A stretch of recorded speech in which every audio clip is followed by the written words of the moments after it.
Welcome back to the new breaking news. I'm your host, MinnowKnight. And I'm your co-host, Bignose.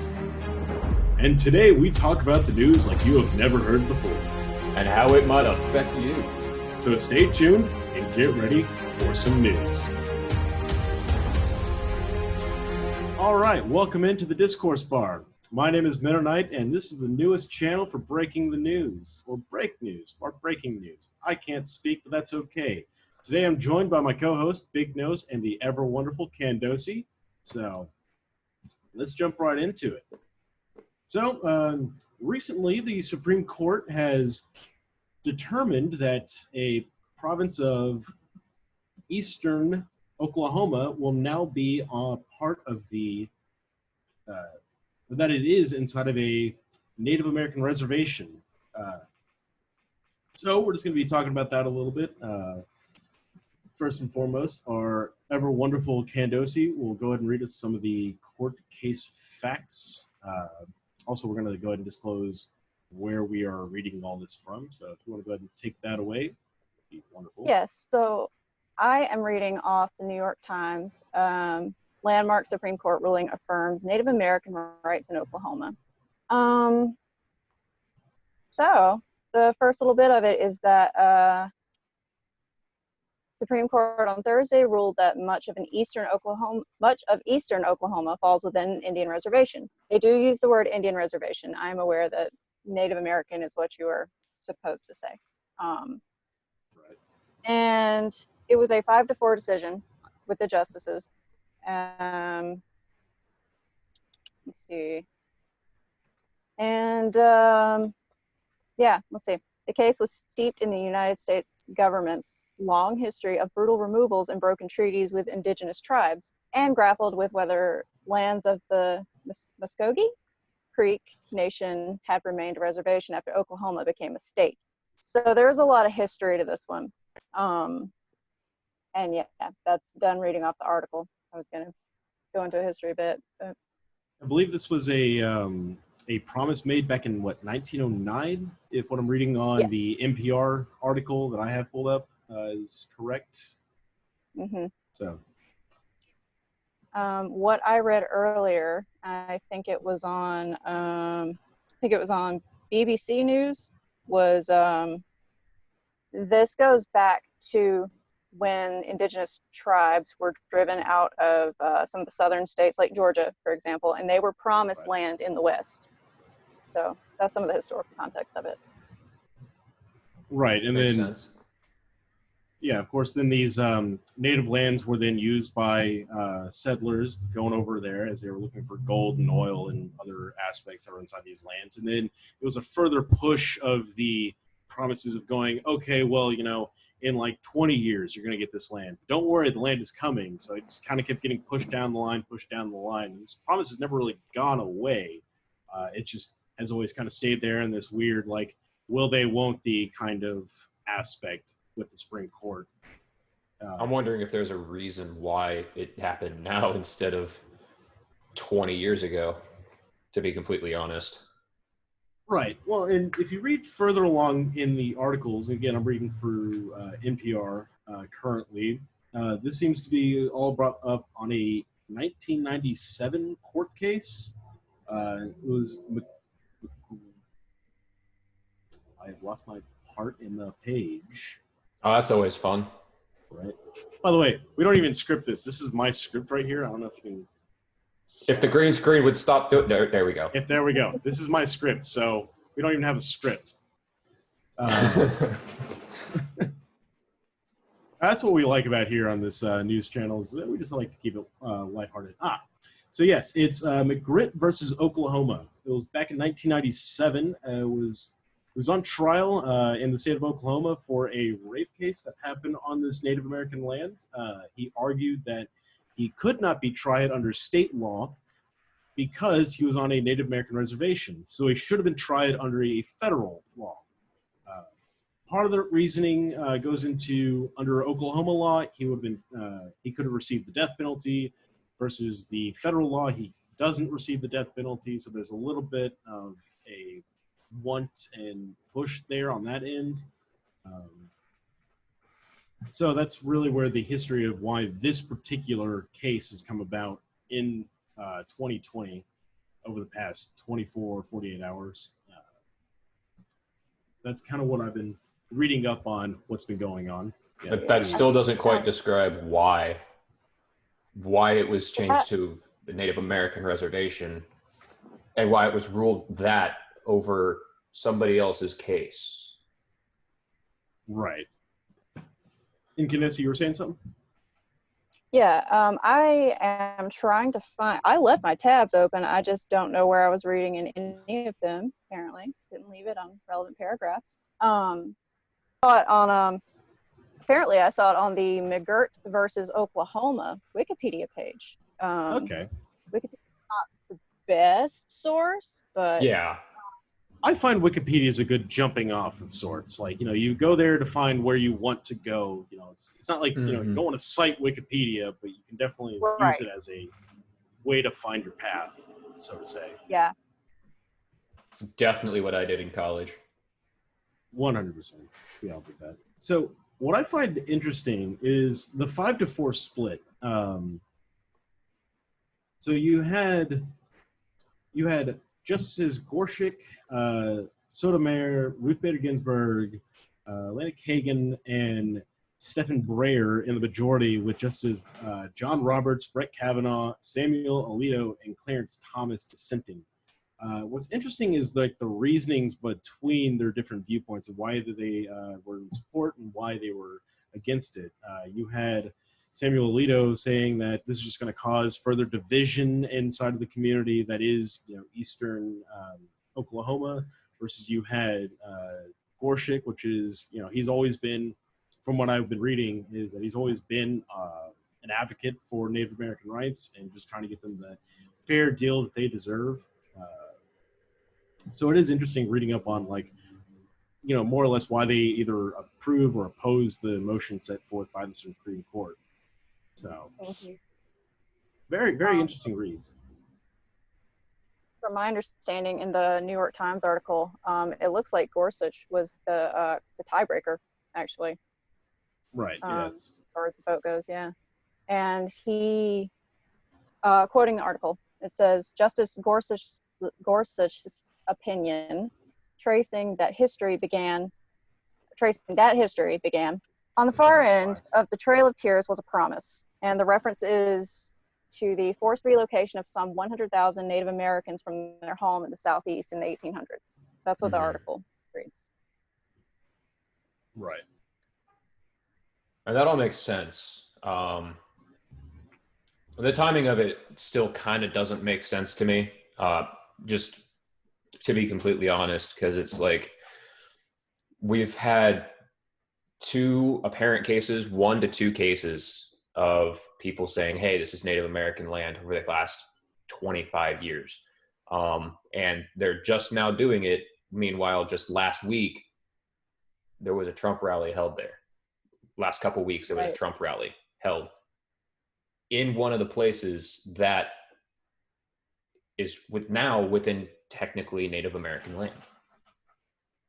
Right. Yeah. I mean, that is one of those interesting parts because, like recently they've been attacking Donald Trump for, going to Mount Rushmore, saying, oh, well, he doesn't have authority to go to Mount Rushmore unless he's invited by the Native American people. And it's like, when you look back on it, he was in Tulsa not that long ago, and now it's Native American reservations. So the question becomes, are they going to start pushing to make more Native American land where potential U.S. presidents can't go to these lands to hold rallies? Is it solely to block President Trump from going and doing more rallies in certain places? That's just something we need to watch and find out. Is it to cut down the amount of electoral college votes that red states have? Right, and I've read both places where where it says it's not going to affect anything in the electoral college versus like Samuel Alito was saying, is that it's going to cause this disturbance, this change in governmental power, so it might even affect electoral college votes in these districts. I mean, time will only tell exactly how this new deal with the Muskogee tribes will, like, how all this will affect all the laws of the land. Like I said, they've been quoted as saying this is just going to affect Native American legal systems. Like if you're not Native American, none of this will affect you. You can basically live there. Absolutely nothing's going to happen to you.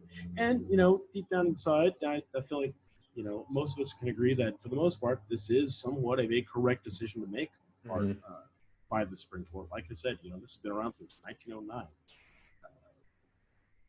I mean, honestly, even earlier than 1909, but this is where, they've been cited as saying this is as old as 1909. So while I do agree with the motion, it's one of those things like, I don't know if it was necessarily the right timing or why it didn't happen beforehand. It's a little weird that it's happening right now in the midst of an election, election day.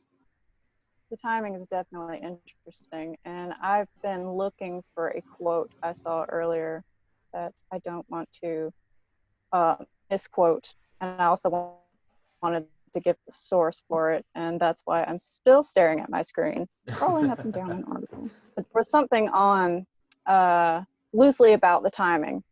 Right. Again, we are not professional news. We're not professional newscasters. None of us. In fact, the only one close to us is Kandosii. And I'm a newspaper journalist, so. Exactly. Two of us are just assholes that decided to create a channel where we can have discourse. Like, if we're being completely honest here, we're just talking about Yeah, that's fair. Yeah. We just saw this. We wanted to talk about it. Exactly what it means. We don't, of course, want to put out misinformation. We just want to, have a nice civilized conversation about this. So. Yes, absolutely. Just legitimately just have a civilized conversation. Something that's very rare nowadays. Also, I am trying to kill time so Kandosii can find her quote. So. So yeah, I did just find something I was looking for. Right. Anyway. This quote comes from a BBC article. And let's see, paragraph starts at, the U.S. government said at the time that the new land would belong to the tribes in perpetuity. Justice Gorsuch wrote, today we are asked whether the land these treaties promised remains an Indian reservation for purposes of federal criminal law. Because Congress has not said otherwise, we hold the government to its word. So I gather it's never been commented on in one direction or the other, who these lands belong to, or, promise hasn't been upheld. It's just pretty well been ignored all this time. It still doesn't answer the question, why are we thinking about it now? But yeah. Well, and it could be with, all the protests for, equal rights, with the Black Lives Matter movements and, with the Native Americans finally having a bigger platform to speak up. Yeah, the New York Times article mentioned the recent movement for racial equality has also picked up Native Americans, and there's even a hashtag now, Native American Lives Matter, or Native Lives Matter, one of the two. So yeah, I think that was a factor in it too. So I guess the question remains, is this political pandering, or is this them making the right decision because it's the right decision to make? Because again, you do see that typically with politicians where this is true for both the right and the left. Don't get me wrong. Like, again, absolutely. I'm a libertarian. I don't like the Republican Party. I don't like the Democratic Party at all. I think they're both stupid, if I'm being completely honest here. But you do see this political pandering near the time of the election season where it's like, oh, I'm going to make the right decision. And it's not because I want to make the right decision. It's because I want to look like I'm making the right decision. Right. So I guess that's more or less my question is like, are you doing this because of the good in your heart, or are you doing this because you feel like it's necessary to? And only time will really tell, really, realistically speaking. Right. So. Yeah, and you actually see a lot of celebrities doing the same thing right around this time and during these times of hardships. You see all these people saying, "I stand with the common people who are facing the cases of this pandemic and the people who are doing all of this and the movements and all of that." Meanwhile, never showing their face outside their house.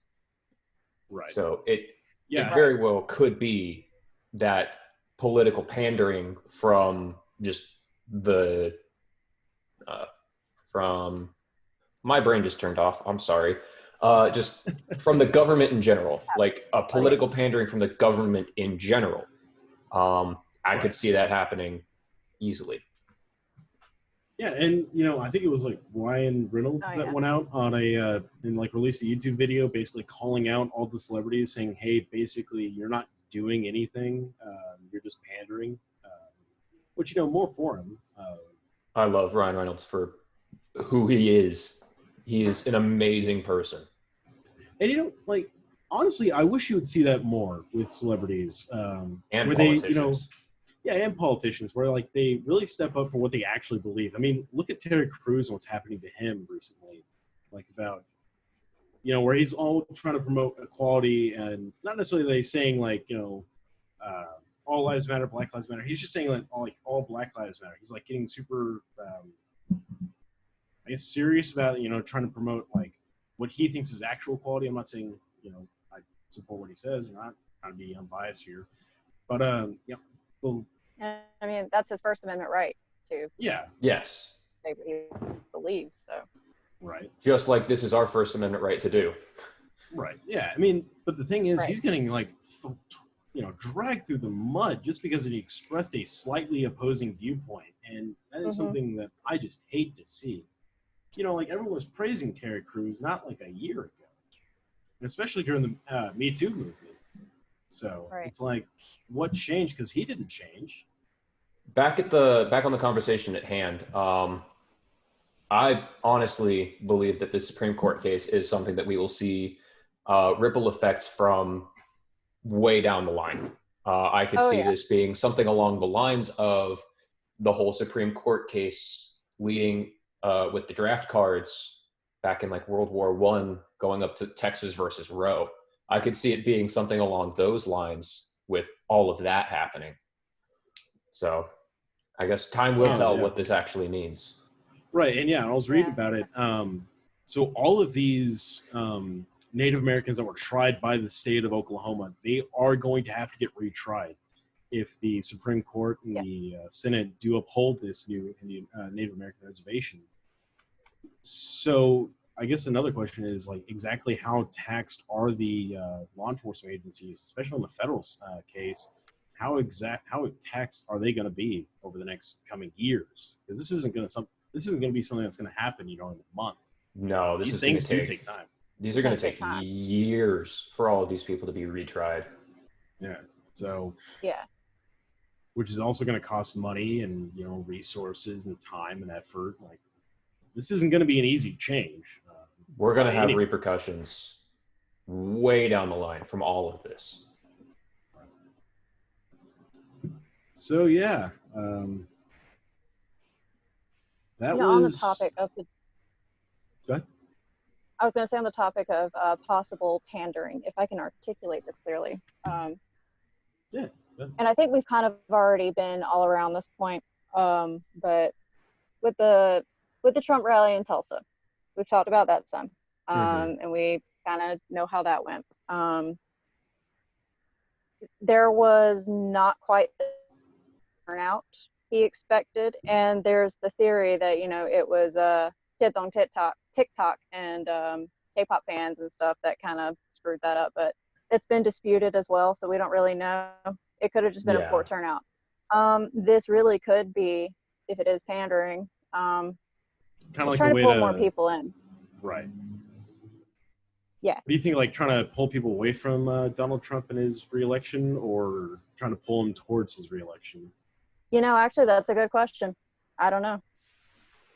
So what we're saying is this pandering could either be the pulling people away from the Republican card for this upcoming election in November, or it could very well be pulling people towards the Republican card just due to this one action.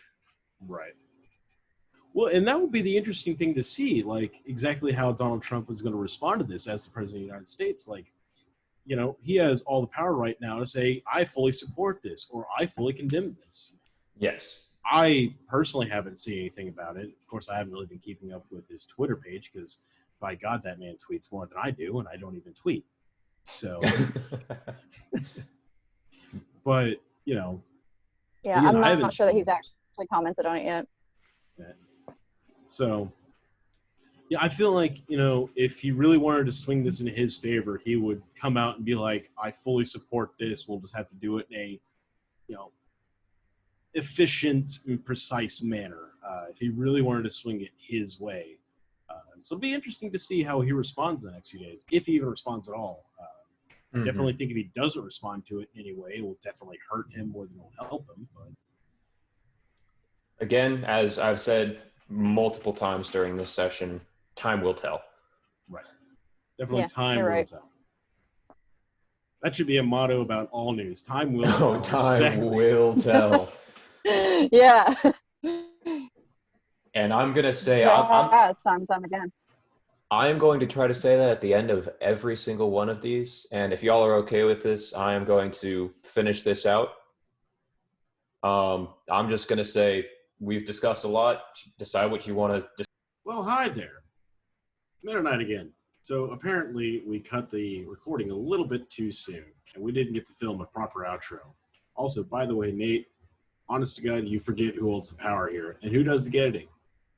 As a side note, we thank you for listening on in to our just thoughts and ramblings and just trying to have an honest reporting of the news and trying to place our own opinions on about exactly what the ramifications are.